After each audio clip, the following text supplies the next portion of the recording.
Bismillahirrahmanirrahim. Alhamdulillahirabbil alamin. Wassalatu wassalamu ala sayyidina wa habibina Muhammadil karim wa ala alihi wa sahbihi ajma'in. Asyhadu an la ilaha illallah wahdahu la syarikalah wa asyhadu anna sayyidana wa habibana Muhammadan abduhu wa rasuluh wa safiyuhu min khalqihi wa habibu addal amanah wa ballagha risalah wa nasaha al ummah wa kashafa Allahu bil ghummah. Allahumma salli wa sallim wa zid wa barik ala habibina wa sayyidina wa maulana Muhammad wa ala ali sayyidina Muhammad. Amma ba'd. Alhamdulillah,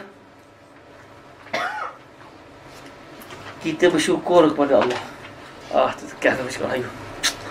Dan kita bersyukur kepada Allah SWT dapat bertemu semula pada minggu ini untuk kita menyambung bacaan kitab Al-Waraqat karangan Imamul Haramain Al-Juwaini.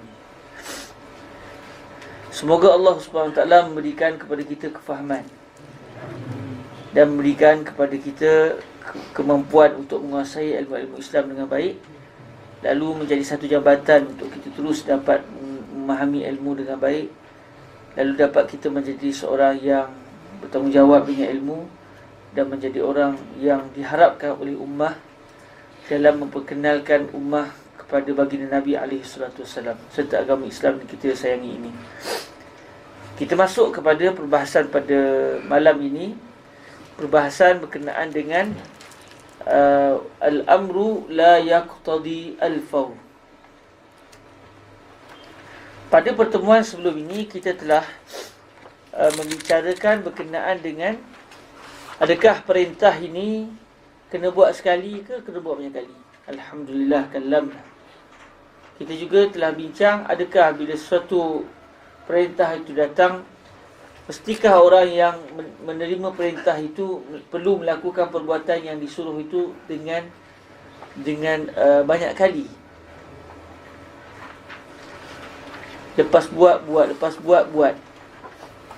Macam mana perbahasannya kita juga telah bincangkan pada pertemuan sebelum ini. Kena buat banyak kali ke atau kena buat sekali saja ke juga telah dibincangkan pertemuan sebelum ini. Dan pertemuan sebelum ini juga kita telah bincangkan berkenaan dengan apabila ada satu arahan, apakah arahan ini tadi mesti buat, kalau tak buat kita akan menerima hukuman, atau sebenarnya dia hanya galakan, juga telah kita bincangkan sebelum ini, iaitu al-amru yufidul wujub illa ma dalla dalil ala anna al-murad min al-amri an-nadbu aw al-ibahah. Alhamdulillah. Hari ini insya-Allah kita akan masuk kepada perbahasan adakah sesuatu perintah itu apabila datang keluar satu perintah, adakah bermaksud kita kena melakukannya serta-merta? Kalau pertemuan sebelum ini, adakah kena buat banyak kali atau cukup dengan sekali? Dan kita juga telah bincang, mesti buat ke boleh tinggal? Baik, galakan saja juga telah bincangkan. Sekarang kita akan masuk pada perbahasan. Kalau keluar satu arahan, adakah ianya bermaksud kena buat serta-merta, al-fawr? Atau boleh dilewat-lewatkan, boleh ditangguh-tangguhkan, ala taraqi? Ini perbahasan yang kita akan bincangkan pada malam ini. Panas ke? Rasa panas? Pasal kau lah. Rasa macam panas lu rasa. Bukan nak kata tengok kau ni sepanas, tidak. Tapi kerana apa? Haba semangat orang untuk ilmu. Jadi panas rasa.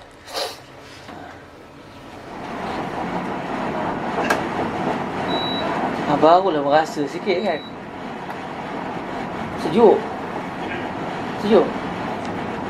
Okey. Sebab saya yang tak pakai baju sejuk pun terasa panas. Saya rasa yang pakai baju sejuk lagi panas.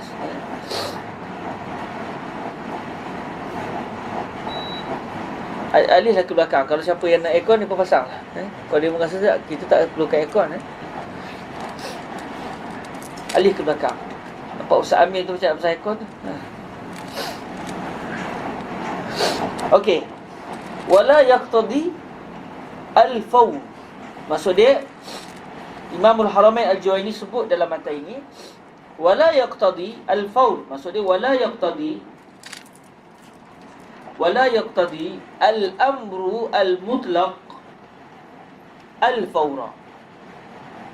Okey, fa'il kepada yaqtadi itu adalah al-amru al-mutlaq. Al-amru al-mutlaq. Maksud dia apabila datang satu arahan dan arahan itu tak sebut kena buat serta-merta ke kena buat selepas itu, boleh lewat-lewat. Kalau disebut secara jelas, tak timbul masalah. Contoh, izhab al-an. Okey. Adakah pembicaraan intazir? Al-amru yufidul fawr am la? Ya akhi, dia dah kata dah izhab al-an. Sila pergi sekarang. Maka tak perlu bincang lagi al-fawr ke ataupun at-tarahi.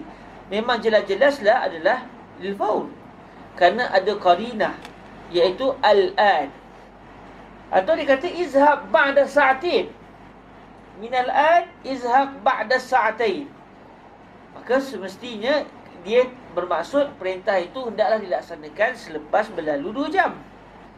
Jadi tak timbul masalah, kerana al-amru ketika itu bukan lagi amrul mutlak, bukan lagi perintah kosong, tapi perintah yang sudah disertakan, yang sudah diikat dengan waktu bilakah perbuatan itu mesti dibuat. Selesai. Masalah yang timbulnya apabila keluar arahan dalam keadaan arahan tersebut bersifat kosong. Al-amrul mutlaq, arahan yang bebas daripada sebarang ikatan waktu. Maknanya, contoh saya kata kepada sahabat, askinil ma', sila buat air kepada saya. Askinil ma', at'imni at-ta'miyah. Contoh, sila bahasa makankan saya, boleh terjemah gitu kan? Sila makankan saya ataupun sila berikan saya makanan, at-ta'miyah. Ataupun saya kata at'imni firah mashwi ala sabil misal, awil hattab, ay al-mat'am fil hattab, kula usbu'. Contohlah, sila bagi makan kepada saya al-firah al-mashwi. Contoh. Adakah maksudnya sekarang juga saya, orang yang diperintahkan itu mesti kena beli firah mashwi itu segera? Atau dia kata tak boleh, bakal nanti kita beli ya. Bakal nanti kita ajak. Di sinilah perbahasan dia, perbahasan yang kita nak bincangkan hari ini. Sebab arahan yang keluar itu tidak ada sebarang penjelasan waktu bila mesti dibuat arahan tersebut. Jadi kata Imam Al-Haramain Al-Juwaini, wala yaqtadi al-amrul mutlaq al-fawr. Perintah yang kosong tadi, contoh macam dia, at'imni al-firah al-mashwi. Sila makankan saya, sila berikan saya makanan berupa firah mashwi, ayam panggang. Jadi apabila arahan ini keluar, kata Imamul Haramain, arahan yang mutlak seperti ini, dia tidak memberikan makna kena buat serta-merta. Maksudnya arahan itu sendiri tidak menunjukkan kena buat serta-merta. Sebab arahan ini, al-amru ini, dia hanya menyatakan satu perkara je, iaitu kamu diperintahkan untuk memberikan kepada orang yang menyuruh tadi, kamu diminta untuk memberikan dia makanan berupa ayam panggang. Itu sahaja. Kena buat sekarang ke? Tak disebut. Boleh buat lewat-lewat sikit lagi ke? Juga tidak disebut. Jadi arahan mutlak seperti ini tidak langsung menunjukkan kena buat serta-merta. Maksudnya wala yaqtadil fawr, bahkan sebenarnya dia juga menunjukkan wala yaqtadi at-tarahi. Di sini sebut wala yaqtadil fawr, tidak menunjukkan kena buat serta-merta. Mungkin kita akan faham, oh maknanya Imam Al-Haramain nak bagi tahu boleh buat lewat-lewat. Sebab tak perlu buat serta-merta. Jadi yang berbaki tak perlu buat, boleh buat lewat-lewat lah. Yang rajihnya tidak begitu. Yang rajihnya al-amrul mutlaq la yufidul fawr wa la yufidut tarakhi aidan. Perintah mutlak tadi dia langsung tidak menunjukkan kena buat serta-merta, bahkan dia juga tidak menunjukkan kena buat lewat-lewat. Boleh buat lewat-lewat. Maknanya kena buat serta-merta ke atau boleh lewat-lewat ke, tak dapat kita fahami daripada arahan yang mutlak tersebut. Habis nak buat bila? Kena melihat kepada qarinah luar, kena melihat kepada dalil luar. Contoh, saya kata at'imni ta'miyah bil bil. Apa yang saya akan faham? Takkanlah dia nak suruh dia nak makan dalam kelas. Tak. Ada korinah sebab dia tengah mengajar. Dia tiba-tiba dia kata at'imni ta'miyah bil bil. Tadi dia kata Pulau Masywi, dia dah tukar pula. At-ta'miyah bil bil, bil bayt. Sebab dia tengok pelajar semua mesti tak nak beli, dia pun buat sikitlah promotion. Daripada ta'miyah turun harga jadi ta'miyah, daripada Firah Masywi jadi ta'miyah je. At'imni at-ta'miyah bil bayt. Sila bagi makan kepada saya berupa ta'miyah yang ada telur sekali. Kamu makan tak ni? Makanan Arab ni. Laisa misriyan man lam ya'kul at-ta'miyah bil bayt. Wa laisa misriyan man lam ya'kul al-ful. Yushakku azhariyatuh idza lam ya'kul al-ful li'anna al-azahirah al-qudama kanu ya'kuluna al-ful. Faman lam ya'kul al-ful fala fula lah. Rawahu Muslim. Wa ana muslim ya. Zalali. Rawahu Muslim wa huwa ana. Li'anni muslim. Rawaitu an nafsi. Baik. Bila saya kata bagi makan, sila berikan saya makanan berupa ta'miyah bil bayt. Apa yang saya sebabkan faham? Bila arahan tu keluar sekarang dalam kelas ni, takkanlah maknanya jom kita keluar pergi beli ta'miyah, bagi ke dia.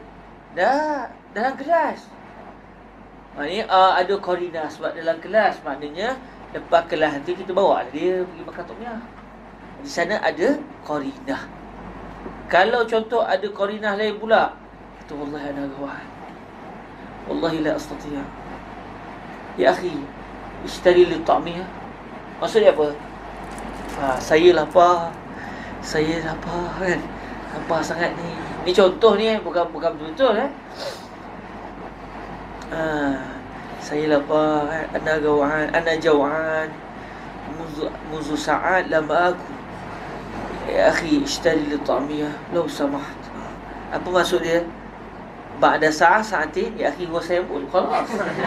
Wa yurid yani huwa lam yaqul al'an. Na'am, walakin aina aqluk ya akhi? Huwa qala ana gaw'an. Yani عايز ناكل دلوقتي. أريد أن آكل الآن. لأنه أتى بالقرينة وهي أنا جوعان. أنا منذ أيام لم آكل بعد. Fahimtum? Jadi di sana ada qarinah, ada bukti luar yang menunjukkan bahawa arahan ketika itu bermaksud mesti dibuat serta-merta. Al-Baul. Kalau dia kata pula, wallahi ana syabi'at. Lakin ana يعني أنا أشتهي والله أشتهي أن أكل طعمية بالبيت لأني نزلت من ماليزيا إلى مصر وأنا تركت مصر منذ أسبوعين لم أكل طعمية بعد ولكن أنا ما زلت شبعان لأني جئت من بيت زميلي وهو أكلني أكلا محترما. Ya akhi, saya ni طعمية. Maksudnya apa? Saya dah makan dan kenyang, tapi teringin nak makan. Ya akhi, tolong belikan ta'miyah. Maksud dia lepas ni tolong belikan ta'miyah. Sebab ada qarinah luar yang menunjukkan arahan itu bukan kena buat serta-merta. Sebab kalau bagi dia ta'miyah sekarang, boleh tak mampu nak makan.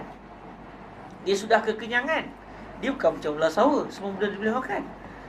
Jadi di sana ada qarinah yang menunjukkan bahawa arahan tersebut tidak mesti dibuat serta-merta dalam contoh tersebut. Jadi apabila arahan kosong itu keluar, dia kena buat serta-merta ataupun boleh tangguh-tangguh, itu merujuk kepada qarinah yang ditunjukkan, merujuk kepada bukti luar.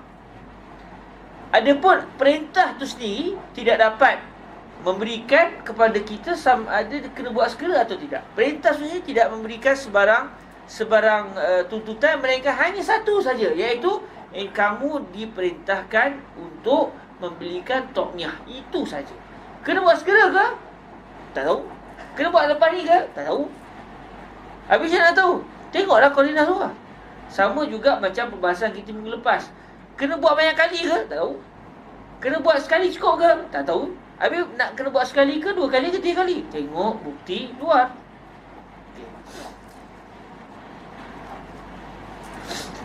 Qala rahimahullahu azza wa jalla wa la yaqtadi al-fawl, iaitu walat tarahi aydan. Begitu juga perintah kosong tadi tidak menunjukkan kena buat serta merta dan juga tidak menunjukkan kena buat lewat-lewat. Li'anna al-gharada minhu, kerana tujuan daripadanya. Dhamir tu balik ke siapa? Kitab-kitab Arab ni yang seronoknya dia banyak dhamir. Kalau siapa-siapa belajar pondok, dia akan tanya, nya tu balik ke siapa? Nya tu saya dengar kawan-kawan pondok kata, nya ni balik ke siapa?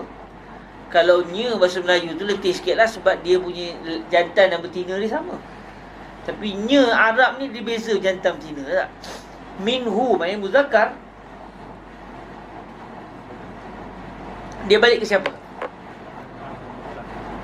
Al-amru al-mutlaq. Tapi tak sebut pun, difahami.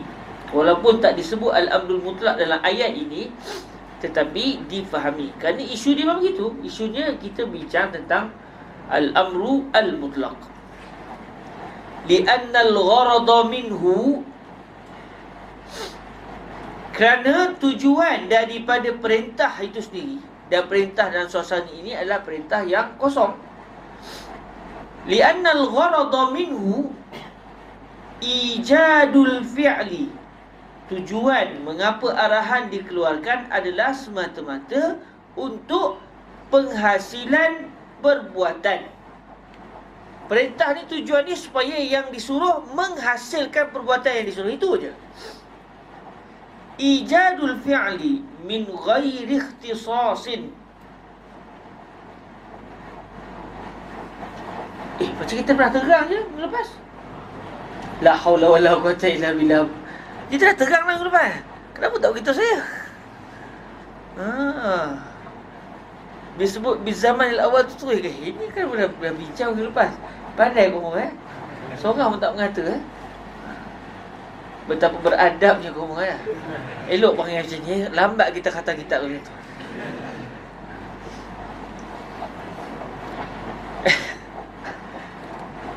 La haula wala quwata illa billah. Tak apalah, lalang iza takarrar taqarrar, iza takarrara taqarrara, ai istaqar. Bila ulang banyak kali, dia akan ingat sikit lah. Mungkin minggu lepas ada yang sibuk kan, jadi minggu ni dia dapat hadir, dia dapat dengar balik. Li'anna al-gharada minhu ijadul fi'li min ghairi ikhtisas biz-zaman al-awwal dun az-zaman al-thani. Kerana tujuan perintah itu sendiri adalah supaya terhasilnya perbuatan, iaitu perbuatan yang disuruh. Min ghairi ikhtisas, maksudnya tanpa ada sebarang pengkhususan dengan zaman yang pertama, tidak pada zaman yang kedua. Maksudnya apa? Imamul Haramain nak bagi tahu, perintah tu sendiri dia hanya nak bagi tahu kena buat perbuatan yang disuruh, tanpa dia sebut tanpa peranan ataupun perintah tu, dia tidak berperanan sama sekali untuk mengatakan perintah itu khusus untuk zaman tertentu, tidak pada zaman yang lain. Sini sebut contoh, tidak khusus pada zaman yang mula-mula. Sebab bila kalau khusus pada zaman yang mula-mula, perintah ni khusus untuk zaman yang mula-mula, maksudnya perintah ini bila keluar-keluar saja kena terus dilakukan segera, sebab dia sudah khusus kepada zaman yang mula-mula, tidak pada zaman yang kedua, ketiga, keempat. Okey, jadi apabila perintah tidak khusus kepada zaman yang pertama, maksud dia bukan mesti buat segera. Okey, baik dia khusus pada zaman yang kedua lah, tidak juga. Dia tidak khusus pada mana-mana zaman, zaman pertama ke, zaman kedua ke, zaman ketiga ke, tak ada pengkhususan. Baik, kalau lah contoh kita menganggap-anggap, mengandai-andaikan Apabila arahan tu keluar, katakan pada waktu zuhur, kita membahagikan, okey, daripada zuhur sejam itu zaman pertama. Ini kita andai-andaikan lah. Sejam, dalam masa sejam, start bila arahan tu keluar sampai sejam, sampai berlalu sejam, itu zaman pertama. Sejam yang kedua, itu zaman yang kedua. Sejam yang ketiga, itu zaman yang ketiga. Contoh, kita nak bagi tahu dia, perintah ni dia langsung tidak terkesan dan dia langsung tidak berkait dengan mana-mana zaman. Sebab kalau dia berkait dengan zaman tertentu, mesti pada zaman itulah perintah mesti dilakukan. Tapi apabila arahan itu arahan jenis kosong, dia sudah tidak terikat dengan mana-mana zaman. Baik zaman pertama, zaman kedua, zaman ketiga, dia sudah tidak ada kaitan. Maknanya, saya ni kena buat segera ke? Tak tahu. Boleh lewat ke? Tak tahu. Habis macam mana nak buat? Kena tengok qarinah luar. Kena tengok bukti luar yang mendukung kehendak orang yang mengeluarkan arahan tersebut. Jelas tak? Ada siapa-siapa nak tanya dalam pengulangan ini? Sampai hati koma,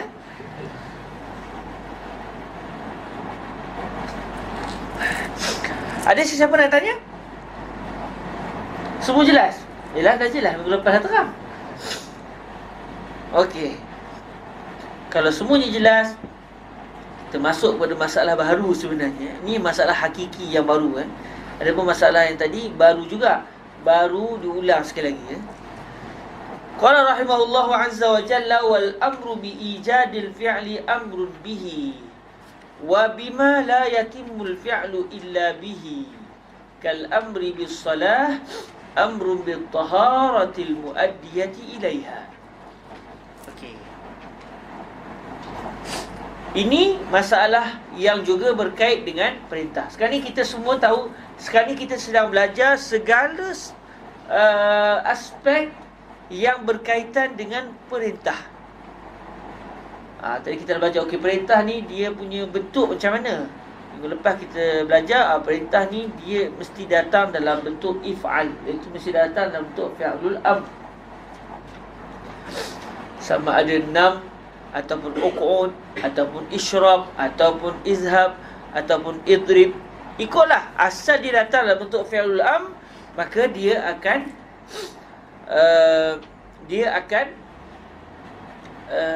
dinamakan sebagai al-amr. Tapi kalau datang dalam bentuk fi'il mudhari' ataupun fi'il madhi, itu tak dinamakan sebagai al-amr. Walaupun mungkin dia memberi makna al-amr, tapi secara asasnya perintah akan datang dalam bentuk fi'lul amri, yang sirahnya adalah if'al. Itu sekadar simbol je lah. Sebab tak semesti kena mesti izhab. Sebab dia izhab ala wazni if'al. Adapun idrib dia bukan ala wazni if'il, jadi tak termasuklah. Tak juga. If'al di sini adalah simbol kepada segala jenis fi'lul amr. Okey, itu kita dah belajar. Okey, perintah dia berkaitan dengan sirah. Okey, bila keluar perintah, saya kena buat banyak kali ke cukup sekali? Okey, kita dah bincangkan, alhamdulillah. Okey, apa lagi kemungkinan Okey, perintah kena buat segera ke? Kita juga telah bincang minggu lepas dan juga sekarang. Sekarang kita nak masuk satu lagi perbincangan. Satu orang, dia disuruh, ya akhi, tolong ambil apa nama kitab waraqat ana dekat dewan atas. Ya akhi, khudh kitabi fi al-qa'ah al-ulya li ruwaqil jawi. Dia pun kata, hadir. Tu saya tengok je dia. Kitab fi. Dia kata, anta amartani bi akhzil kitab wa lam ta'murni bi su'ud. Law amartani bi su'ud ana سأطير على طول، لكنك تقول اذهب خذ كتابي من الدور الثاني، من دور الثاني، ولم تأمرني بالصعود، فأنا أنتظر الأمر بالصعود أولا. يا أخي أسقني ماء، لكنك لم تأمرني اذهب إلى المطبخ وخذ الماء، ضع في الفنجان وأحضر هذا الفنجان إلي وأعطيني. Tak kata macam tu pun. Ada juga orang bengap macam tu, tak payahlah. Okey. Tapi insya-Allah lah tak ada. Sekarang ni ini perbahasannya. Dia panggil muqaddimatul amr. Ataupun sebagian kita sebut muqaddimatul wajib.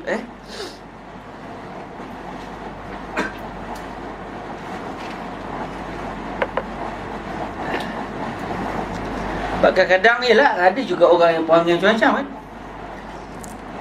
Dia kata tak suruh pun. Memanglah tak suruh, tapi difahami ya. Sebab tu ada perbahasan tentang muqaddimatul wajib. Ataupun kita bisa dengar ma la yatimul wajibu illa bihi fahuwa wajibun. Ma la yatimul wajibu illa bihi fahuwa wajibun. Maknanya kalau saya kata khudh kitabi min ad-dauril ulya, apabila arahan untuk mengambil kitab itu tak akan terlaksana, melainkan orang yang diperintah kena berjalan dan kena naik tangga, ketuk pintu, masuk dalam ruang jawi, pergi ambil kitab, bawa turun balik, serah. Banyak perbuatan tu. Apabila kesemuanya ini adalah merupakan mukaddimah kepada terhasilnya perintah untuk berikan saya kitab, maka mukaddimah tersebut walau tak disebut dalam arahan, dia juga mesti dilakukan. Okey? Muqaddimatul wajib. Hadasat muskilah ma? Fi tasjid. Wabadin? Ana بقول وبعدين خلاص والذي مضى من قبل ليس لا يسجل.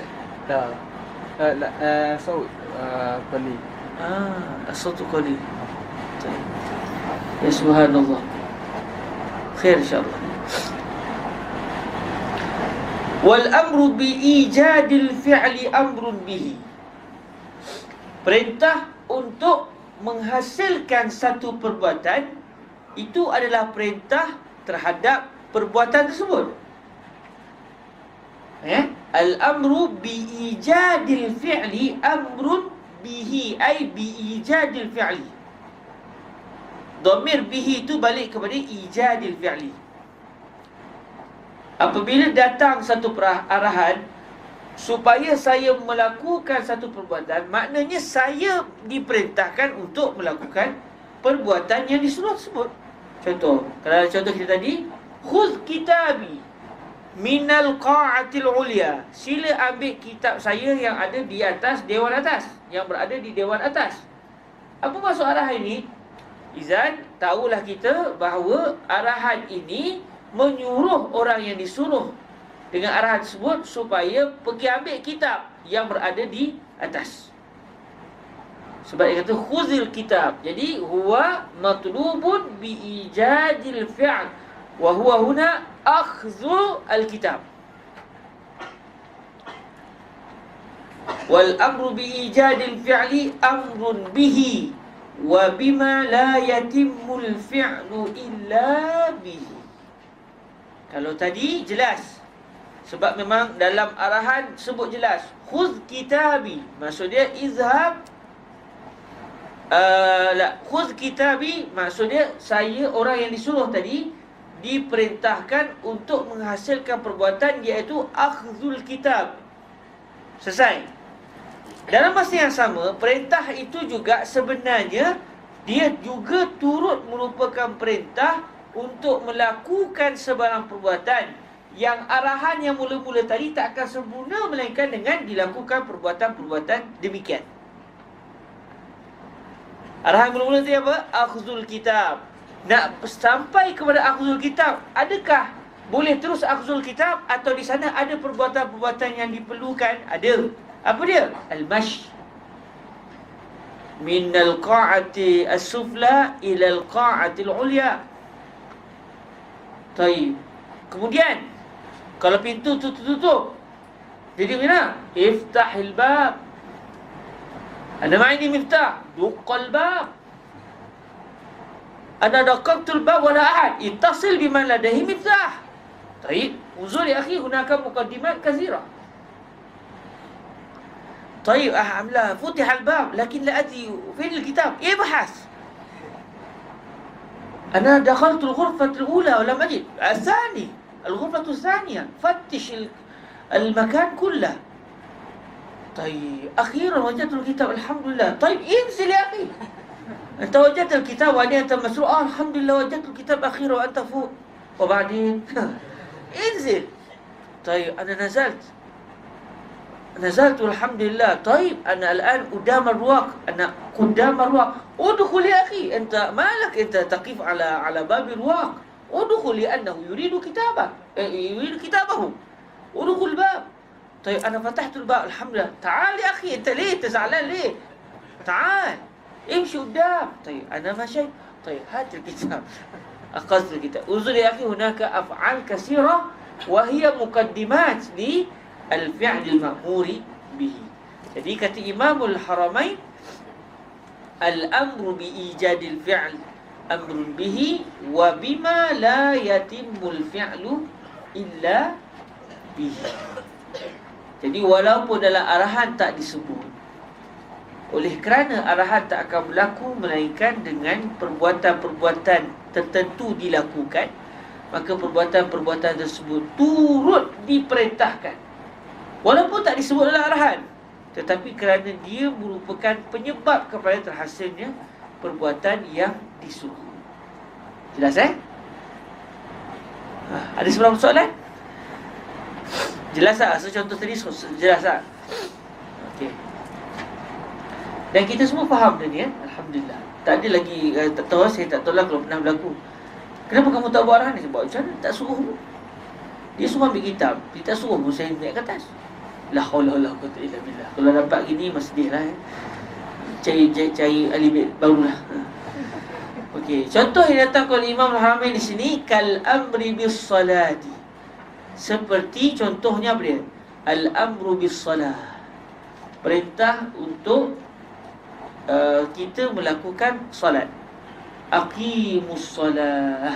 Sila lakukan salat. Sila dirikan salat.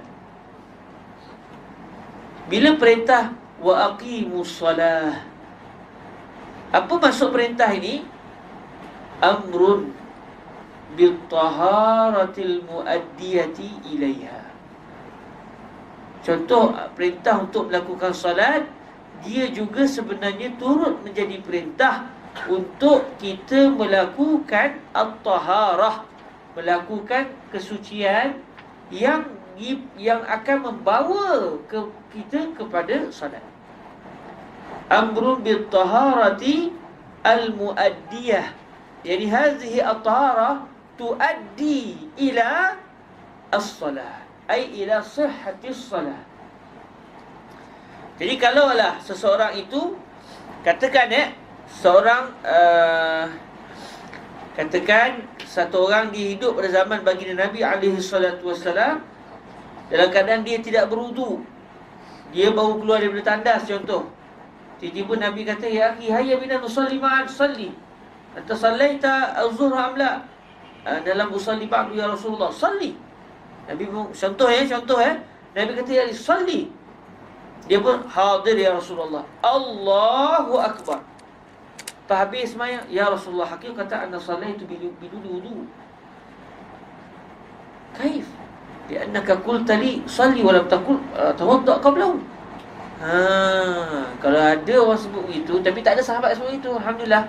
Sahabat-sahabat Nabi ni semuanya sidik-sidik tak ada lagi sahabat yang begitu Tapi kalau adalah si fulan ini, dia buat perangai begitu, nampak dia tak faham tentang kaedah ni. Sebab bila Nabi kata salli, sila melakukan semayang, dan semayang tak akan sah melainkan dengan wudu, maknanya walaupun arahan itu hanya berbunyi salli, tetapi dia juga sebenarnya turut mengandungi arahan untuk melakukan sebarang perbuatan yang diperlukan oleh solat, iaitu wudu. Apa lagi? Tutup aurat. Kata Nabi kata semayang dia, saya semayang lah pakai seluar pendek.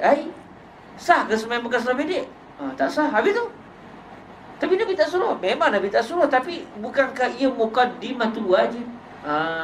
Jadi sebarang perbuatan yang diperlukan oleh solat perlu juga dilakukan walaupun tak disebut dalam arahan, sebab ianya merupakan muqaddimatul wajib. Okey. Selesai masalah kita.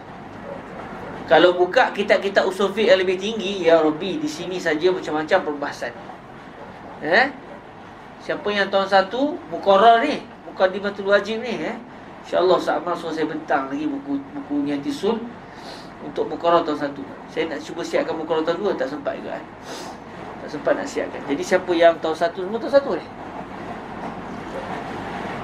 siapa yang tahun ni dia ada Nihayatul Usul tahun 1, insyaAllah kita akan jumpa masalah ni dan kita akan melihat kepeningan itu, insyaAllah. Tapi biasalah ilmu ni biasalah di peringkat awam, bila mula nak kenalan tu dia lambat bercantum cinta tu. Tapi bila dah lama cinta lah, dia rapat lah. Mula-mula segar dan lama-lama dia bagi gambar berkenalan maksudnya. Okey.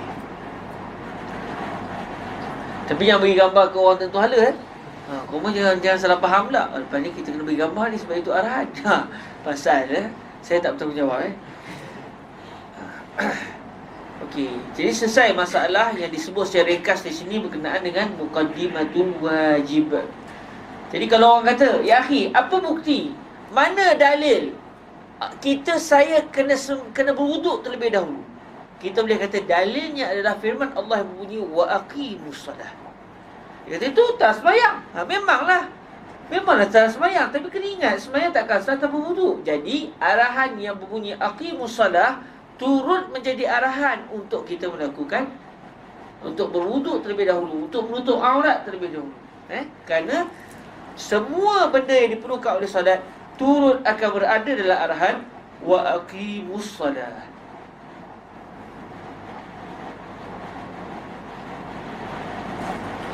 Okey, ada sebarang persoalan sebelum kita lanjut kepada perbahasan kita yang seterusnya? Semua clear? Ya betul, komunis sebenarnya tak ada soalan langsung ni. Sedang tak asal. Okey ke sebab saya syarah terlalu jelas sampai tak ada soalan yang nak ditanya? Ada dua kemungkinan. Ya, memang tak faham, memang saya syarah ni terlalu jelas, ataupun ada kemungkinan lain tak? Mungkin juga ja'altumuni asyuk fi nafsi. Qala rahimahullah azza wa jal wa idza fu'il yakhrujul ma'mur an uhdatil amr. Apabila fu'il, maksudnya fu'ila hadzal fi'lul ma'mur bih. Wa idza fu'ila al-fi'lu al-ma'mur bihi, apabila telah dilakukan perbuatan yang disuruh tadi. Contoh macam saya sebut tadi, askinil ma', askini ma'a. Jadi seorang sahabat kita datangkan gelas air dan bagi kepada saya. Okey, apabila dia telah melakukan arahan tersebut, keluarlah yakhrujul ma'mur, ay asy-syakhsul ma'mur, orang yang disuruh itu. Apabila perbuatan yang disuruh, fu'ila di sini maksudnya fu'ilal fi'lu, fu'ilal fi'lul ma'mur bih. Apabila perbuatan yang disuruh itu telah dilaksanakan, yakhrujul ma'mur, ay yakhruju asy-syakhsu al-ma'mur an uhdatil amr. Orang yang telah disuruh tersebut, dia keluar, dia telah keluar daripada tanggungjawab perintah. Uhdah ni kita boleh sebutlah mas'uliyah pun boleh terjemahkan itulah uhdah ay mas'uliyah. Yakhrujul ma'muru an uhdatil amr, ay yakhruju al-ma'mur an mas'uliyatil amr. Apabila perbuatan yang disuruh telah dilakukan oleh orang yang disuruh, maka orang yang disuruh tersebut telah pun keluar daripada tanggungjawab perintah. Maksudnya dia telah pun melaksanakan perintah. Okey, dia sudah dianggap sebagai orang yang telah melaksanakan perintah.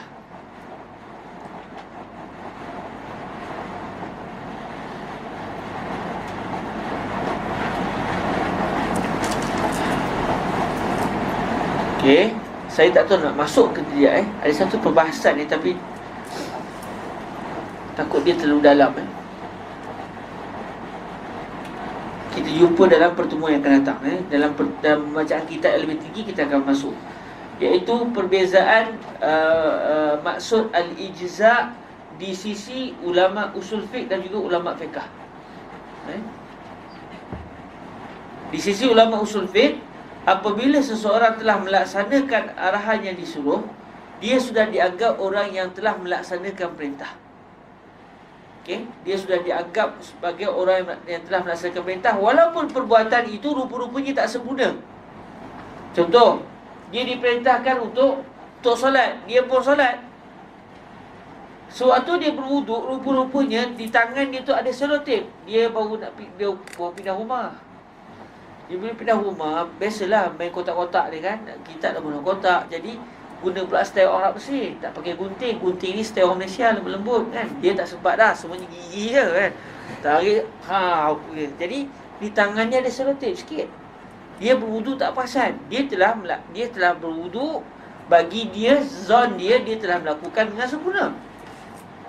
Dan dia telah pun solat. Tak lama lepas tu dah masuk maghrib. Dia sembahyang zuhur tadi. Zuhur, asar. Masa nak maghrib, dia batal wuduk, ni apa wuduk. Ketika dia wuduk, hai, selotip. Ayo, dia kata selotip. Alamak, main selotip tu last kali dia main selotip bila? Sebelum zuhur. Sebab masa tu dia pindah rumah. Rumah dia di atas sekali tinggi letih Jadi masa dia nak berwuduk masa sembahyang maghrib ni, dia tengok la ilaha illallah ada selotip. Jadi apa maksud dia? Ya Allah, daripada pagi tadi selotip ada. Maknanya apa yang dia kena buat? Sembahyang zuhur dia tidak sah, sembahyang asar pun tidak sah. Jadi macam mana? Kata nak macam mana kan? Dah takdir Tuhan. Khalas tak khalas. Kamu kena qada balik sembahyang zuhur dengan asar. Tapi bukan salah saya, memang bukan salah kamu tak berdosa. Tapi bila kamu sedar, kamu kena qada. Oh, maknanya saya ni tak dianggap orang yang melaksanakan perintah lah. Ini soalan dia. Saya ni tak dianggap orang yang melaksanakan perintah lah. Tak, kamu telah melaksanakan perintah. Kerana iza fu'ilal ma'mur yakhrujul ma'mur an uhdatil amr. Apabila perbuatan yang disuruh telah dilaksanakan, orang yang melakukan perbuatan tersebut sudah keluar daripada tanggungjawab perintah. Maksud dia sudah dianggap sebagai orang yang telah melaksanakan perintah. Selagi dia tak buat, dia masih dianggap orang yang belum melaksanakan perintah. Jadi kamu telah melaksanakan perintah. Main sembahyang kamu tu dianggap sebagai sembahyang yang mujziah, sembahyang yang telah sempurna. Asalnya mujziah, main kamu sembahyang kamu tu telah dianggap okey. Tapi saya kena qada. Ya, kamu kena qada. Sebab walaupun sembahyang kamu okey kerana kamu telah melaksanakan perintah berdasarkan zon kamu, tapi apabila ada kekurangan, kamu kena ulang semula. Jadi di sisi ulama usulul fiqh, perbuatan yang dianggap sebagai okey, bagus ni, mujzi, perbuatan yang dianggap sebagai telah pun menepati, tak kira sama ada tak perlu qada atau kena qada. Yang penting perbuatan itu sudah dilakukan berdasarkan zon orang yang disuruh tu, dia telah lakukan secara sempurna. Walaupun lepas tu la haula wala quwwata illa billah, ada pula selotip ni. Dia buat macam mana? Jadi sembahyang dia tadi sudah dianggap mujziah. Sembahyang dia sudah dianggap sebagai sembahyang yang okey. Tapi kena qada. Walaupun kena qada. Berbeza dengan fuqaha. Terkeluar jugalah masalah ni kan, nak buat pertemuan pada kitab-kitab yang seterusnya. Keluar jugalah, dah lalang Beza dengan fuqaha. Fuqaha, mereka hanya akan menganggap sembahyang itu mujziah kalau tak perlu qada. Okey? Kalau tak perlu qada. Kalau perlu qada, sembahyang itu tidak dianggap mujziah. Lalu orang tersebut tidak dianggap mumtasil. Dia tidak dianggap sebagai orang yang melaksanakan perintah. Sebab dia kena qada. Dia masih lagi belum dianggap orang yang telah melaksanakan perintah. Jadi berlaku sedikit perbezaan istilah di antara ulama usul fiqh dengan ulama fiqh dalam menentukan apakah maksud ijza'. Apakah yang dimaksudkan dengan perbuatan itu menepati cita rasa syarak, ijza'.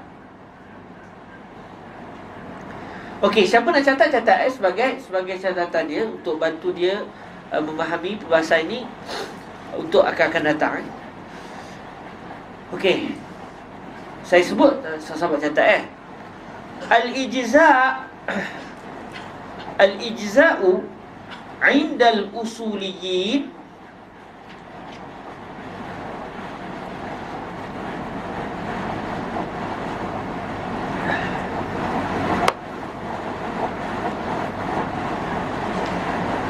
Al-ijza'u 'inda al-usuliyyin sukutut talab. Al-ijza' 'inda al-usuliyyin sukut at-talab. Sukutut talab. Wa illam yughni minal qada'. Wa illam yughni minal qada'. Saya sebut sekali lagi. Al-ijza'u 'indal usuliyyin sukutut talab wa illam yughni. Kena tak ada ya lah kan, sebab ada lam. Wa illam yughni minal qada'. Wa illam yughni minal qada'. Illa annal qada'a bi amrin jadid. Illa annal qada'a bi amrin jadid, la bi amri wujubil fi'li. La bi amri wujubil fi'li. Sekali lagi, al-ijza'u 'inda al-usuliyyin sukutut talab wa illam yughni minal qada' illa anna al-qada' bi amrin jadid la bi amri wujubil fi'li. Wa 'inda al-fuqaha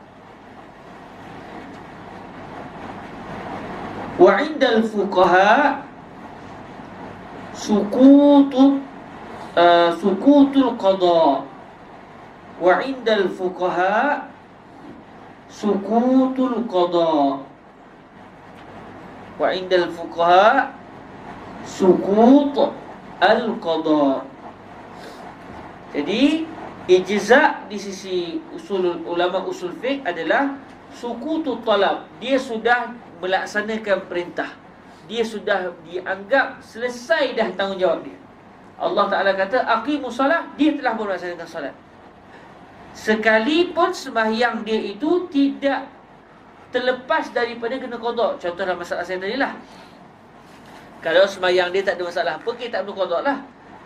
Jadi katakan aku tu dah macam kes saya tadi. Bila sembahyang zuhur dengan asar, bila sampai maghrib tengok tangan ada selotip. Last main selotip zuhur sebelum zuhur. Jadi tahulah kita bahawa orang tadi berwuduk masa sembahyang zuhur dengan asar tak sempurna. Jadi sembahyang zuhur dia tak sempurna, asar dia pun tak sempurna. Adakah dia sudah dianggap orang yang telah terlepas daripada tuntutan? Ya. Dia sudah terlepas daripada tuntutan sembahyang zuhur dengan asar. Sebab apabila Allah menyuruh dia sembahyang zuhur, dia telah sembahyang zuhur. Apabila Allah suruh dia sembahyang asar, dia telah sembahyang asar. Dengan i'tiqad daripada dia, sembahyang dia sempurna daripada seberang aib. Okey. Jadi dalam isu dia kena qada', ulama usul fiqh kata apa? Dia kena qada' bukan kerana perintah wa aqimus salah, tapi dia kena qada' kerana ada arahan yang lain. Iaitu bila kamu punya sembahyang tak sempurna, kamu kena qada'. Jadi di sana ada dua arahan. Di sisi ulama usul fiqh ada dua arahan. Satu arahan suruh sembahyang zuhur. Satu lagi arahan, qada sembahyang zuhur. Jadi berdasarkan arahan yang pertama, orang tadi sudah melaksanakan arahan. Jadi sembahyang dia sudah mujziah. Dia sudah selesai tanggungjawab dia terhadap arahan yang pertama. Bila datang arahan yang kedua, dia lakukan pula arahan yang kedua. Apa arahan kedua? Sila qada sembahyang zuhur tadi. Sebab tak sempurna. Tak sempurna maksudnya kerana ada benda yang menghalang daripada sah sembahyang. Jadi dari sudut arahan yang pertama, dia sudah menyelesaikan tanggungjawab. Kenapa kena qada? Sebab ada arahan baru. Ini adalah kefahaman ulama-ulama kita dalam ilmu usul fiqh. Namun di sisi para fuqaha, istilah yang mereka guna, as-salatu mujzi'ah. Bila kita buka kitab fiqhan, hadhihi salatu mujzi'ah. Apa yang kita faham? Sembahyang ni sah, tak ada cacat cela. Kalau sembahyang tu kena qada, dia kata dah hadhihi salat laysat mujzi'ah.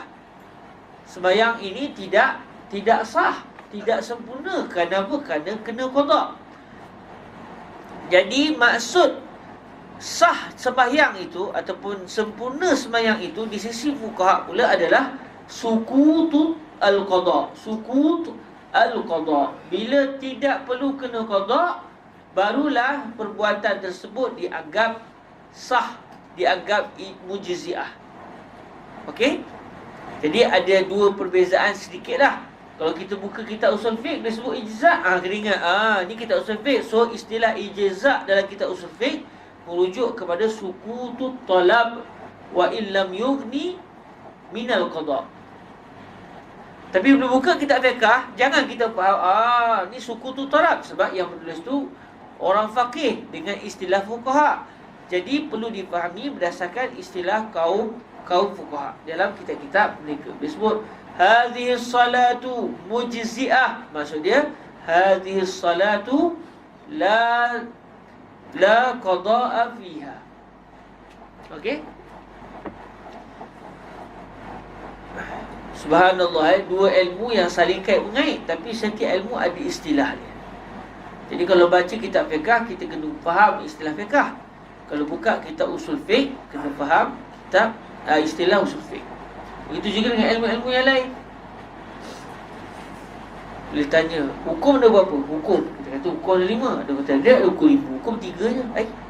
Ada pula 3, 5 lah. 3, apa yang 3? Wujub,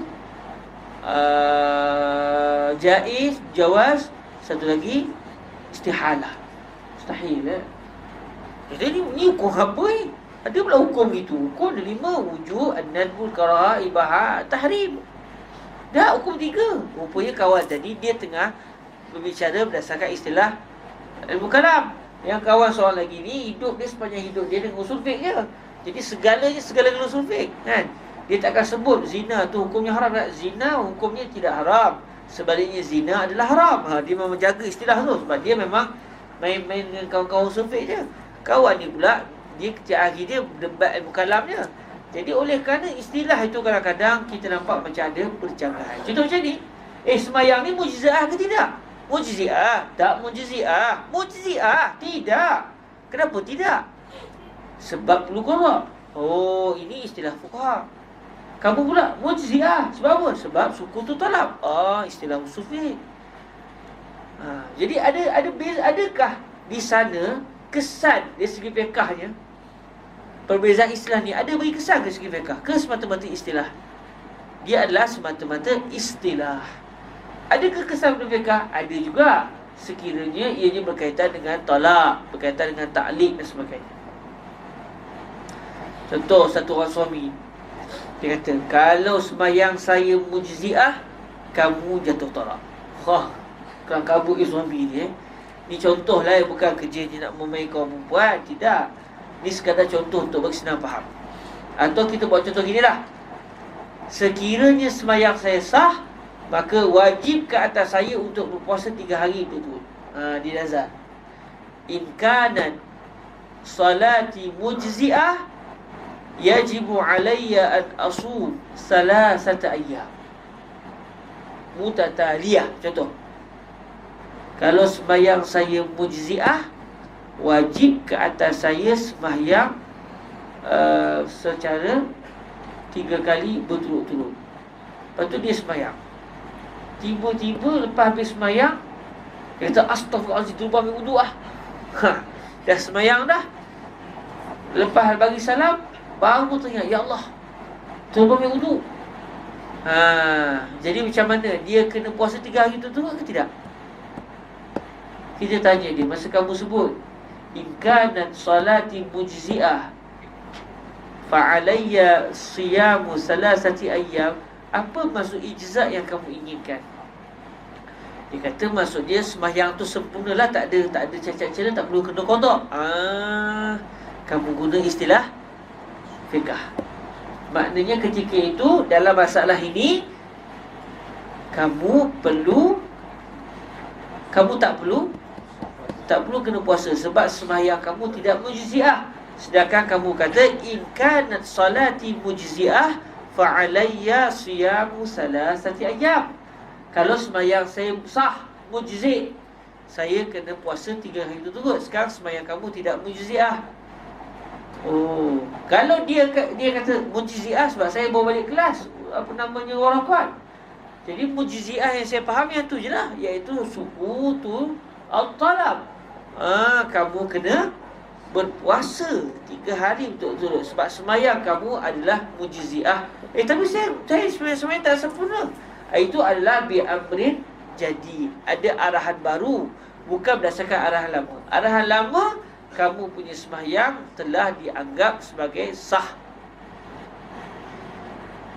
walaupun kena qada selepas itu. Ini adalah contohlah bagaimana perbahasan ini boleh ada kesan dari segi fiqh. Dia segala istilah begitu. Segala isu-isu istilah, kesannya dalam masalah ta'liq, dalam masalah talak, dia akan nampak kesannya di situ. Selain pada itu tak ada lah. Selain pada itu tak jelas lah. Sebab dia semata-mata istilah.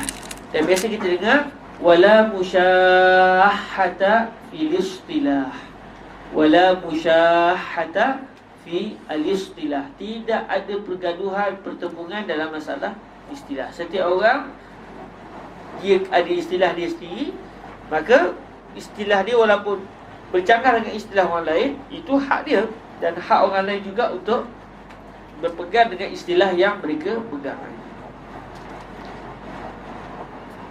Okey, clear semua? Siapa sahabat-sahabat belajar dalam usul fiqh. Mari pula pembahasan, boleh katakan strong juga dalam masalah kita ni. Baca pula pukul 10 malam. Memang strong atas strong atas strong. Al-quwwah faqal quwwah faqal quwwah. Orang ada quwwah khalas, bye-bye. Takmiyah ala tu. Okey, kita masuk pada masalah yang seterusnya. Sebelum tu ada siapa nak tanya berkenaan dengan isu yang kita bincang tadi? Muqaddimatul wajib dengan apa namanya? Isu al-imtithal dan juga al-ijza' tadi. Kalau tadi tu wudu, solat tak ada wudu, sukut tolak kan. Kalau dia solat tu sendiri tak sempurna, contoh solat sambil makan ke, sambil bercakap, sama sukut tolak. Sembahyang sambil makan. Dia sembahyang sambil makan. Dia sedar tak dia makan? Tertelan maksud dia. Dia sedar tak boleh buat. Sebab isu dia dalam di sisi ulama usul fiqh, sembahyang itu ataupun ibadah itu dianggap mujzi'ah kerana orang yang melakukan ibadah itu pada zat dia sembahyang dia sempurna. Ini kalau sambil sembahyang Bismillahirrahmanirrahim, Syuaib Abbas. Dah sebut Syuaib Abbas. Syuaib Abbas. Itu dah batal dah. Tak payah minum. Sebut Syuaib Abbas tu pun kadang sengaja pula tu. Lepas tu dia kata salati mujzi'ah, mujzi'ah haram alaik ya. Zai, kaif, haram alaik. Macam mana sembahyang kamu boleh sah? Kamu sebut dari sengaja. Tahu tak batal sembahyang? Batal? Tahu semua nak tanya, yalah sembahyang ni mujzi'ah ke tidak? Tidak mujzi'ah. Baik fuqaha, baik usul fiqh. Sebab dilakukan dalam keadaan memang orang tahu dia punya kesangkaan dia tidak sempurna sembahyang. Isu yang kita bincang beza di antara usul fiqh dengan fuqaha ni, sekiranya orang yang sembahyang itu pada sangkaan dia sembahyang dia sempurna. Tiba-tiba lepas tu dia terperasan yang dia telah melakukan masalah yang menyebabkan sembahyang dia tidak sempurna. Dia tak tahulah macam mana kalau orang sembahyang sambil makan tu. Sebab bila sambil makan memang batas sembahyang terus. Dia hatta kalau dia tak sengaja sekali pun sembahyang tak sengaja. Bismillah. Astaghfirullahaladzim. Khalas ya akhi, khalas solat tadi. Akal itu mau minum belum tak minum bebek lagi kan. Selesailah, maknanya sembahyang dia memang tidak mujziah indal jami'. Tapi kalau dia tersedar, dia mamai begitu sesedarlah haula gitulah tak wudu. Jadi sembahyang dia sah. Sebab dia beriktikad yang sembahyang dia sah. Sama juga kalau dia tiba-tiba pening tengah sembahyang dia minum. Dia tak sedar dia minum. Tahu macam mana dia boleh minum, dia pun tak tahu. Lepas sembahyang, kalau dia kata, "Kaif tashrab wa anta tusalli?" Zubata syarib. Oh, ana ra'ait la'allaka tukhti fi an-nazar. Ya akhi, hunaka kamera muraqabah, CCTV. Niftaha? Dia tengok la haula kata awalan ashur asani ta'am ya bibi asani al-kuftah la haula ana akil wala ana musalli wala. Ketika itu sembahyang ni mujziah. Sebab dia lakukan benda tu semuanya dia tak dia tahu dia mamai macam mana hari tu, pening kepala, banyak masalah. Upah tinggi macam tu kan. Jadi dia pening kepala. Bila sembahyang itu dia tak perasan. Jadi ketika itu sembahyang dia mujziah di sisi ulama usul fiqh, tidak mujziah di sisi fuqaha. Tapi kalau sampai dia sembahyang tu dia makan dan dia sedar, dia kata tahu ni tengah sembahyang ni, sajalah ni sembahyang cara baru. Ketika itu batal sembahyang dia, dan sembahyang dia tidak mujziah di sisi semua pihak. Sebab dia lakukan dalam keadaan sengaja dan dia tahu sembahyang dia batal kerana itu. Okey, sekarang kita masuk kepada satu perbahasan baru. Ada siapa-siapa nak tanya lagi? Silakan lagi. Ada seorang tu duduk di kawasan Lapisan Duduk. Tempat ada ayam. Dan ayam pun dia rumah. Itu dia tentu masuk dalam waktu solat. Dia wajib menunaikan solat. Dan dia tak dapatkan ayam untuk pun tak dapat ayam tu, malaikat kena tunggu ayam tu. Kalau dia minta takkan ayam tu, dia tak bagi dia minta dapat ayam tu. Adakah mungkin ayam tu dinamakan mempadi-padi buat? Ya. Sebab kita dia punya tasawuf tinggi amat. Takut saya nak jawab. Minggu depan kita tak payah gelar lah. Tak berani lah. Seram pun saya. Sebab kita tanya satu soalan. Ada satu orang ni duduk di padang pasir. Saya kena kau balik lah. Kita seorang Kedah kan. Saya sebut balik lah. Satu orang ni duduk di padang pasir. Jadi tak dayak. Saya orang Kedah kan. Boleh kata orang Kedah lah. Tok Wan saya orang Kedah Ayah saya orang Kedah. Orang Sungai Peh SP. Bukan Sungai Petani, Sungai Peh. Sungai Pian. Dia tulis Pian tapi bunyi Peh dekat dengan Singkiat Lop. Siapa biasa pergi ataupun dekat dengan Tanjung Dawai di sana ada kedai ikan apa? Ikan keli ke apa benda tak? Zaman kami kecil-kecil tak ada. Yang ada kedai ni je, kedai apa? Kedai belacan di situ. Tapi kali ni macam kedai ada Okey. Dia pergi ke padang pasir. Pergi ke padang pasir. Ayuh tak ada kan? Bila ayuh tak ada, tiba-tiba ada satu orang dia ada air. Dia kata, saya ada air.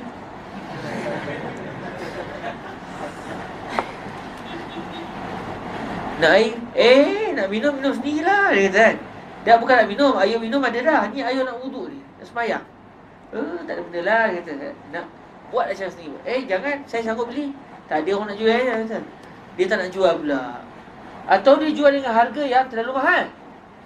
Berapa ayuh dia jual?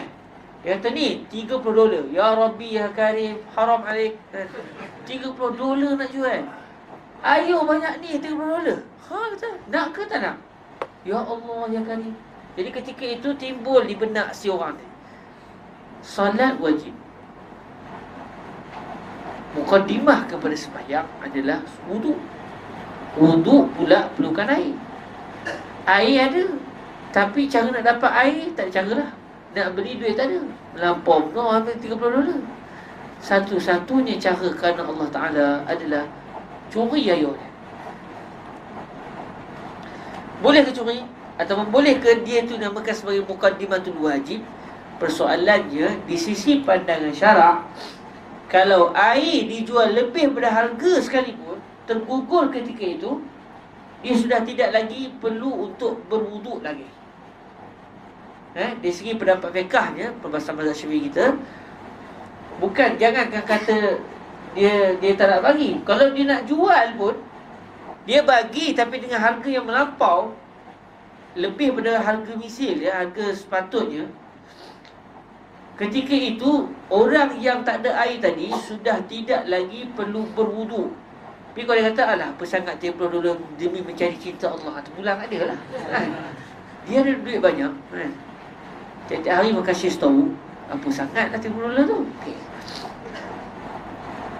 Terpulang ada lah kalau dia nak beli juga. Tapi kalau dia tak nak beli air, dia sudah tidak berdosa. Habis dia buat macam mana? Dia bertayamum. Jadi ketika itu, dalam masalah yang akhir sebut tadi, boleh ke dia mencuri semata-mata untuk dapatkan air itu? Dia tidak boleh mencuri. Dia tidak boleh mencuri. Sebab mencuri ketika itu bukan muqaddimatul wajib. Sebab di sana sudah tergugur kefarduan wudu. Dia boleh pergi kepada tayamum. Dan tayamum dia pula di padang pasir. Pasir banyak kan, selesai dia boleh ambil tayamum terus dengan padang pasir. Tapi kalau padang pasir tu dia ada debu lah. Jangan dengan pasir tu dia tayamum. Tayamum mesti dengan debu, bukan dengan pasir. Pasir ada debu, jadi perlu dengan debunya, bukan dengan pasir. Dalam mazhab Syafi'i kita lah. Okey, jelas Anda tukar sikit masalah ni dengan satu masalah yang lain yang boleh mencuri. Apa dia? Dia duduk dalam pasir, air tak ada, dia dahaga. Kalau dah 3 hari tak minum, tiba-tiba nampak, tak ada air, kenapa tak kabur? Saya tak tanya. Ya akhi, anak 3 hari dah ni, berasa kalau tak minum hari ni matilah. Minta air? Oh, no way, kata. Sebab kalau saya tak minum air ni, saya mati. Ketika itu lain cerita lah. Ketika itu lain cerita. Sebab seseorang dia perlu utama diri dia dulu sebelum utama orang lain dalam masalah nyawa ni lah. Masalahnya, dia kata, anda nampak air ni kan? Dekat anda punya rumah tu bertontong lagi air. Kau tu bagi? Oh, tidak. Anda sanggup jual? Anda sanggup beli? Tak benda. Anda memang nak entah mati. Sebab anda memang dah sakit hati dengan entah lama dah. Tiba-tiba anda tengok entah memang nak mati, dan anda nak tunjuk ke entah, biar entah mati lah, kena entah geram kan. Air. Ketika itu apa yang dia boleh buat? Dia boleh curi. Sebab dia diwajibkan menjaga nyawa. Ketika itu, muqaddimah kepada nyawa mendapatkan air. Kalau dia tak dapat air, dia akan mati. Okey, macam mana cara nak dapat air? Dia tak boleh tiba-tiba, duit ada tapi tak nak beli. Lain cerita lah, ni duit tak ada ni. Atau dijual dengan harga yang melampau. Ketika itu, dia boleh ambil, bukan mencuri. Tak payah curi. Kalau curi tu, saya senyap kan, dia boleh rampas terus. Dia boleh rampas secara paksa. Dalam syarat diizinkan ketika itu. Bahkan kalau sampai bertumbuk pun bertumbuk lah. Sebab untuk menjaga nyawa. Sebab orang tadi sudah menzalimi dia. Dia ada air tapi tak nak bagi. Dia sanggup kawan dia mati. Maka ketika itu dia sudah melampaui batas. Maka muqaddimah wajib kepada orang tadi ketika itu. Dia boleh ambil air tadi, sama ada dengan curi atau dengan rampas atau dengan apa cara sekali. Okey? Lepas dia minum macam mana? Lepas minum dia kena bayar lah. Sebab bukan air dia asalnya, dia kena bayar lah. Hutang lah. Kalau dia tak ada, dia kena hutang. Lepas tu dia kena bayar lah. Boleh tak tu nak? Okey. Okey, ada soalan lagi tentang muqaddimatul wajib?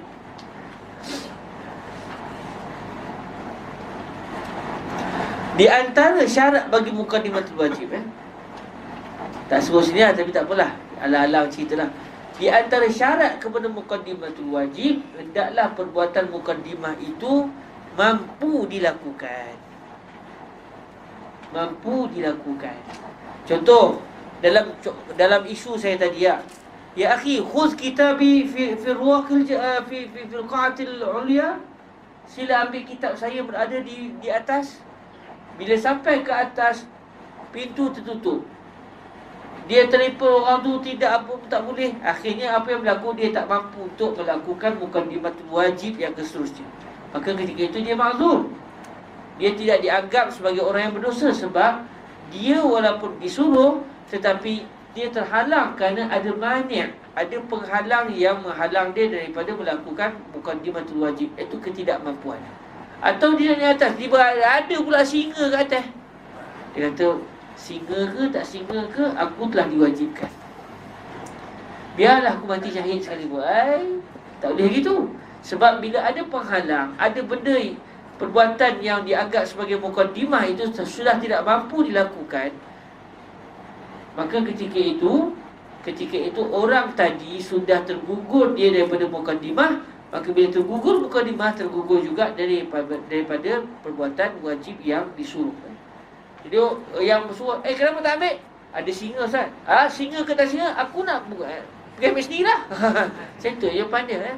Sebab muqaddimah kalau sudah tidak mampu dibuat, ketika itu sudah bukan lagi tanggungjawab orang yang diperintah untuk melaksanakan juga muqaddimah. Sebab perbuatan itu sudah tidak mampu untuk dilakukan. Perempuan haid, kita kata semayang, nak semayang macam dia tak ada semayang. Ketika itu tak boleh dia semayang perlukan wuduk, dia pun wuduk. Tak boleh lah. Sebab semayang sebab muqaddimah pun tak boleh buat. Perbuatan yang disuruh juga tidak boleh dibuat. Jadi sebarang muqaddimah yang tidak mampu untuk dilakukan oleh orang yang disuruh, maka tergugurlah muqaddimah tersebut. Bila tergugur muqaddimah, secara automatik perbuatan yang disuruh juga tidak akan mampu untuk dilakukan, dalam keadaan dia tidaklah dianggap orang yang bersalah, sebab ada penghalangan. Okey, jelas? Ada sebarang soalan?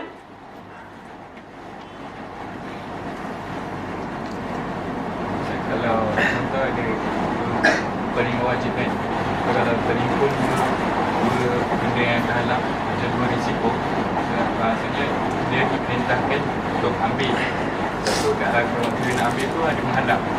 Kalau dia tak ambil, yang orang yang suruh dia akan bunuh dia juga. Satu orang tanya soalan. Akhir nama siapa? Izan. Orang mana? Sarung mana? Hulu sarung kat mana? Okey, beruntung. Bukit beruntung belah mana? Bunga Raya. Bagi sosa lah. Itu anda bunga apa sebab sana semua bunga-bunga Kami orang Bukit Sentosa ni semua orang bunga. Bunga apa anda Bukan Kekwa. Alah, apa nama bunga tu? Taman Telipot. Anda tinggal di Telipot. Nanti kita balik, kita makan sama-sama restoran apa? Cokotai. Cokotai Sukhotai, bukan Cokotai, Sukhotai Dia janji tu, bila balik? Bila tahu ni? Dah jadi bincang lah pula. Ditawar dia bukan kekeluargaan orang Selangor ni, tawar lah sikit lah. Okey, balik kepada soalan akhir pada bunga raya tadi. Bunga telefon dah jawab Okey, satu orang dia disuruh untuk melakukan satu perbuatan. Bila dia contoh ambil buku di atas tadi, tiba-tiba dia mendapati ada singa. Dia mendapati ada singa yang berada di atas. Dan dia pula, subhanallah, disuruh oleh orang yang memang paksa dia. Kalau kamu tak ambil, aku rodok kau dengan kerih yang ada kat rumah. Allah, jahatnya. Jahat ke tak jahat ke, aku nak buku tu. Tidak, pilih. Nak pergi ambil ke nak kena rodok. Dia pun, ketika itu wajib dia ambil. Sebab demi untuk mengelakkan nyawa dia. Okey, dia panggil apa, walaupun dia kena paksa, Tetapi kan demi untuk menjaga nyawa, hifzun nafsi ini adalah tuntutan syarak. Jadi oleh kerana dia terdesak, hatta kalau nak buat benda haram pun dia sudah boleh untuk lakukanlah ketika itu. Makan babi sekarang juga, kalau tidak aku rodok pun kamu makan. Lepas tu dia dah makan, kenapa berhenti? Ya, sekurang-kurangnya dia kata ad-daratu bil mazurat wa ad-daratu qadar bi qadriha. Pandai pula kaedah tu. Dah, aku nak kau makan sekali lagi. Makan kali kedua. Dah kenyang ni tuan. Makan lagi. Kalau tidak, rodok perut. Dia boleh makan. Sampai disembawa ataupun sampai dikenyang dengan babi pun tak masalah. Tapi masalahnya, dia nak mengelakkan nyawa dia. Okey? Dia nak mengelakkan nyawa dia daripada kena rodok tu. Jadi dia pun naik ke atas untuk ambil kitab. Tiba-tiba ada singa. Dia nak buat mana? Ini yang dipanggil oleh orang Melayu apa? Ditelan mati mak, di luar mati bapak. Ataupun keluar daripada mulut rimau pergi ke mulut buaya, ke terbalik. Dia nak buat macam mana? Fikir sendirilah ketika tu. Sebab dua-dua boleh buat mati. Dua-dua dah boleh buat mati. Dia serah diri ke Tuhan je lah. Dia buat macam mana? Sebab bahaya kan tu. Dia nak naik, singa tu pandang je dia. Dia turun pun singa tu pandang. Jadi ketika tu dia buat keputusan lah. Serah ke Tuhan tu kan. Saya pun tak tahu nak jawab macam mana. Kalau saya berada tempat tu pun susah hati kan tu. Kalau ambil, kalau tak ambil kena rodok. Tapi kalau ambil pun kena ngap kan. Jadi macam mana? Yelah, ketika itu kalau dah berlaku juga takdir lah. Saya tak mampu nak jawab akhi. Izzat. Banyak lagi ke orang Bukit Beruntung kita buat satu grup lah. Grup beruntung sebab kita boleh makan di Sukotai tu. Okey. Ada soalan lain? Kalau tak ada, kita terus masuk pada masalah yang seterusnya. Qala rahimahullah azza wa jalla allazi yadkhulu fil amri wan nahyi wa man la yadkhul. Orang yang masuk di dalam perintah dan larangan dan orang yang tidak masuk. Maksud dia, siapakah dia? Orang yang dianggap sebagai orang yang berhak untuk menerima arahan dan juga larangan. Baik, kalam Sayyidina Imam Ahramain di sini, allazi yadkhulu fil amri wan nahyi wa man la yadkhul, ini tajuk. Betul, kalau kita baca kitab yang menguraikan matan, dia kata hadhihi tarjamatun. Ini adalah terjemah. Maksudnya ini adalah tajuk masalah ni. Itu dalam buku cetakan yang ada di depan tuan-tuan semua. Saya letakkan dia di tengah-tengah dan digariskan. Bagi kita tahu ni tajuk. Dia bukanlah ayat bersambung dengan yadkhulu fi amrillah di bawah tu. Ni tajuk besar dia. Allazi yadkhulu fil amri wan nahyi wa man la yadkhul. Orang yang masuk di dalam perintah dan juga larangan, dan orang yang tidak masuk. Maksudnya tidak masuk di dalam perintah dan juga larangan. Ataupun dengan makna yang lain, orang yang dianggap sebagai orang yang berhak menerima arahan dan juga larangan, serta orang yang dia tak berhak untuk menerima sebarang arahan dan juga tidak berhak untuk menerima sebarang larangan. Maksudnya, siapakah dia mukallaf? Itu isu dia. Siapakah dia al-mukallaf? Mana mukallaf? Ini tajuk dia. Jelas? Yadkhulu fi amrillahi ta'ala al-mu'minun. Masuk di dalam perintah Allah Subhanahu Wa Taala. Begitu juga dengan larangan adalah orang-orang mukmin. Maksud dia fa'il kepada yadkhulu tu siapa? Fa'il kepada yadkhulu tu siapa? Yadkhulu fi amrillahi ta'ala al-mu'minun. Siapa fa'il kepada yadkhulu? Al-mu'minun. Maksud dia yadkhulul mu'minun fi amrillahi ta'ala. Kenapa tak terlepas? Suka hati Imam Ahramain lah nak buat macam mana pun. Dari segi bahasa betul. Nak takdim ke, nak takhir ke, suka hati beliau lah. Jangan marah beliau kan. Saya tak setuju buat buku sendiri. Itu jawapannya kan. Bila kita buat buku sendiri, ikut kita lah. Selagi betul segi nahwu, tak ada masalah kan. Yadkhulu fi amrillahi ta'ala al-mu'minun. Yang masuk di dalam perintah Allah Subhanahu Wa Taala adalah orang-orang mukmin. Habis orang kafir macam mana? Tak masuklah. Orang kafir kita akan bincang lepas. Ada satu tajuk, ada satu perbahasan khusus tentang mereka. Jadi orang mukmin memang masuk. dia akan masuk di dalam perintah Allah SWT. Memang tanpa khilaf lah ni. Orang mukmin memang tak ada pengecualian lah. Sebab dah namanya mukmin, Muslim. Jadi kalau dia Muslim, dia mestilah ikut perintah Allah Ta'ala. Dan dia mestilah jangan buat benda yang Tuhan tak bagi. Okey, setelah kita tahu orang mukmin ni masuk dalam perintah, orang mukmin ni ada orang tua, ada orang muda, ada budak kecil. Dia semua sekali ke macam mana? Datanglah kalam Imamul Haramain selepas itu, wasahi wassabi wal majnun ghairu dakhilina fil khitab. As-sahi, orang yang, saya orang terjemah sahi ni orang yang lalai lah. Tapi sahi yang dimasukkan di sini orang yang dia lalai bukan dengan kesengajaan dia. Dia bukan sengaja. Contoh orang lalai ni macam mana? Dia masuk kat sini, dia lupa. An-nasi, orang yang lupa. Contoh kadang-kadang biasa kita sembahyang awal waktu, tiba-tiba satu hari katakan kita ada hal, lalu kita pun tak sembahyang awal waktu. Lah kali kita pun balik rumah tidur macam biasa, terlupa terus sembahyang. Lepas subuh, la haula wala quwwata illa billah ana la musalli ba'du. Contoh kan? Sebab apa? Sebab dia sahi. Dia orang yang lalai. Tapi lalai di sini bukan dengan kesengajaan dia, tapi dengan sebab tidak sengaja. Termasuk juga as-sahi ni adalah orang yang tidur, orang naim. Jadi orang yang tidur dia ghair mukallaf. Kata para ulama, iaitu kalau untuk isu solat ni, maknanya dia tidur sebelum masuk waktu. Kalau dia tidur selepas masuk waktu, dia sudah dianggap sebagai orang yang mukallaf.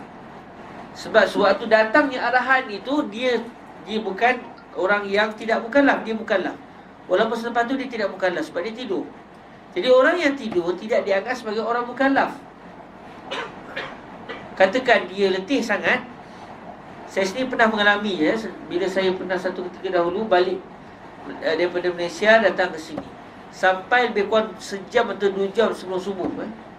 Sampai-sampai saya duduk rumah Selangor. Saya sampai duduk di rumah Selangor. Memang dulu lah rumah tu lah rumah kita dulu. Kita orang Selangor.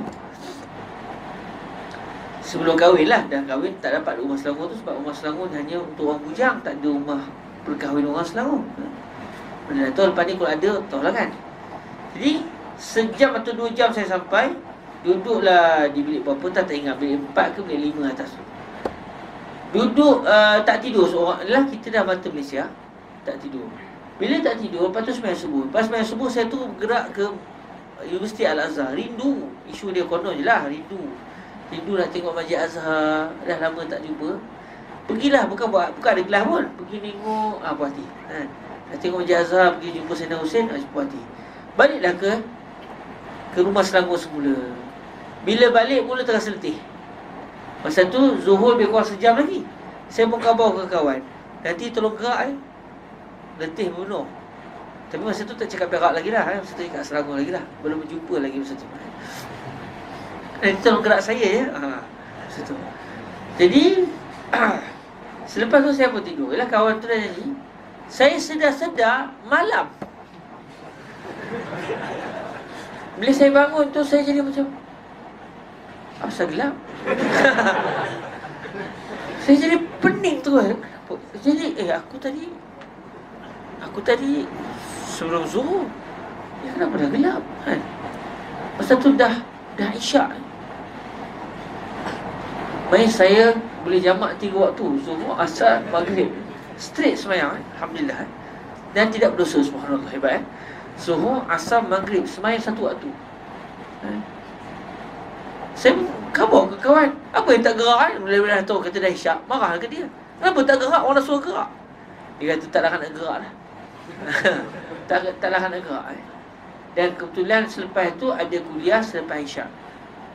Penceramahnya Ustaz apa nama dia, tak apalah, tak ingat namanya. Dia ceramah selepas isyak kebetulan. Saya pun kita sedang isyak. Sembahyang isyak dah, Jumaat kan. Sembahyang isyak berjemaah. Dan saya pun kodok semua solat tu. Lepas tu dia ceramah. Dia kata ada orang jamak 2 waktu je. Dan aku terang saya satu bilik kan dia tu, yang dia tahu cerita saya tu. Ada orang jamak 2 waktu, jamak takdim, jamak takhir. Ada orang lain pula dia jamak 3 waktu terus kan. Zuhur, asar dan maghrib. La haula wala quwwata illa billah. Dia gabung saya lah tu. Jadi, okey, dalam isu ini saya adalah as-sahi. Dalam isu ini saya adalah as-sahi. Adakah ketika saya tidur tu saya mukallaf? Saya tidak mukallaf. Bila saya bangun, datang perintah baru meminta saya untuk melakukan solat zuhur, asar dan maghrib. Sebab apa? Sewaktu saya tidur, saya bukan mukallaf. Dan saya tidur sebelum masuk zuhur. Sepanjang zuhur saya kira mukallaf, sepanjang asar saya kira mukallaf, sepanjang maghrib saya kira mukallaf.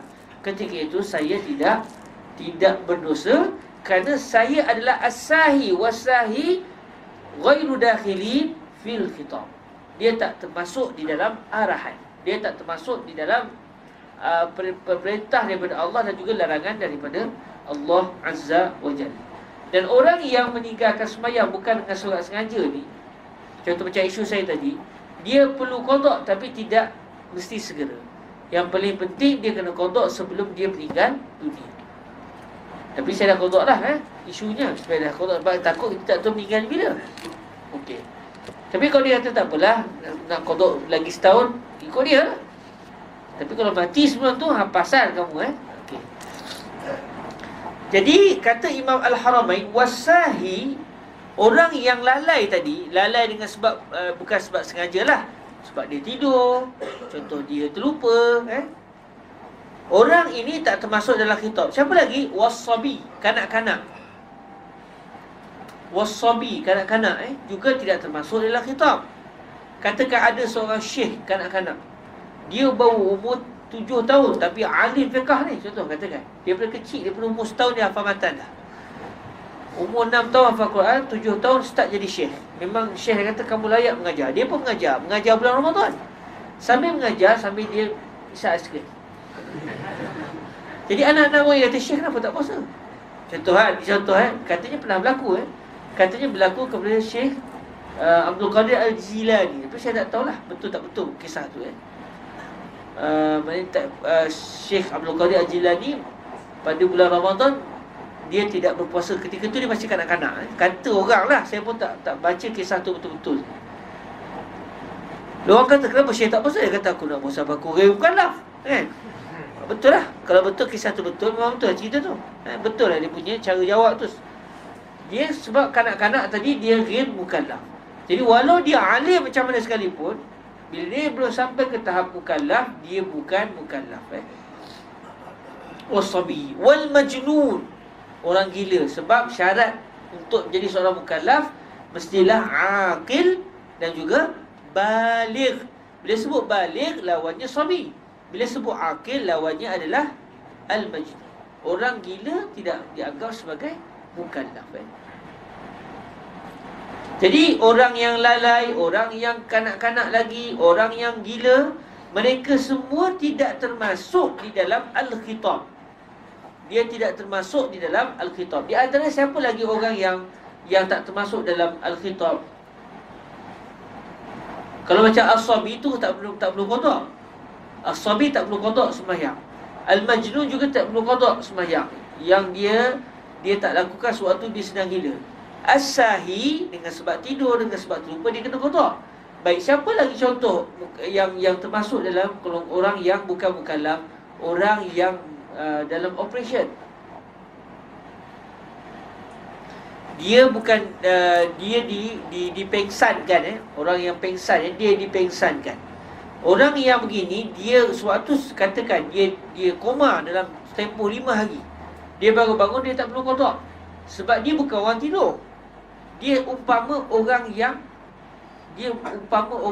ghair aqil, seperti majnun begitu Dia bukanlah majnun, tapi dia tidak berakal ketika itu Dia bukan seperti orang yang tidur. Sebab orang tidur kita gerak dia boleh bangun. Itu sebab tu orang yang tidur dia kena qada. Sebab dia memang kalau kita bising sikit hari dia boleh bangun. Tapi orang yang koma dia tak boleh.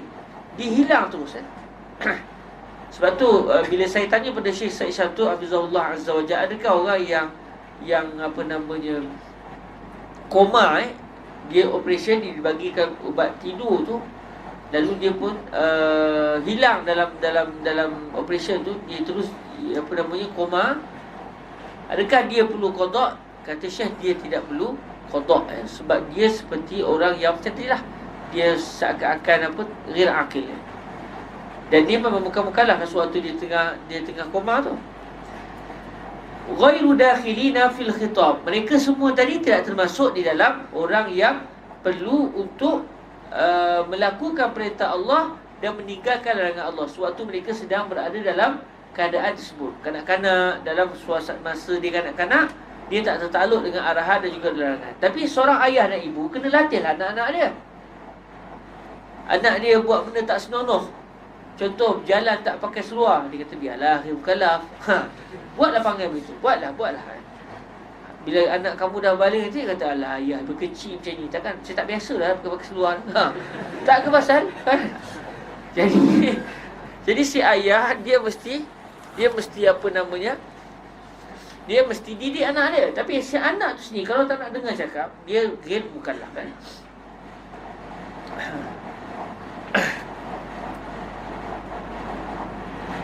Okey, wal kuffaru mukhatabuna bi furu'i syara'i' wa bima la tasihhu illa bihi wa huwa al-Islam. Al kuffar mukhatabuna bi furu'i syara'i'. Orang bukan Islam pula, mereka bertanggungjawab terhadap furu' dari sudut syariat Islam. Okey, perbahasannya agak panjang. Sekarang pukul 10.30, saya tak nak ambil masa sahabat itu, rahmati Allah. Dah 2 jam dah kita bersama. Kita tangguhkan pertemuan ni, ke minggu depan kita akan masuk isu tentang ghair Muslim. Adakah dia juga mesti melakukan arahan-arahan syarak? Sebab kalau ikut zahir sini, dia juga tertakluk dengan hukum hakam syarak.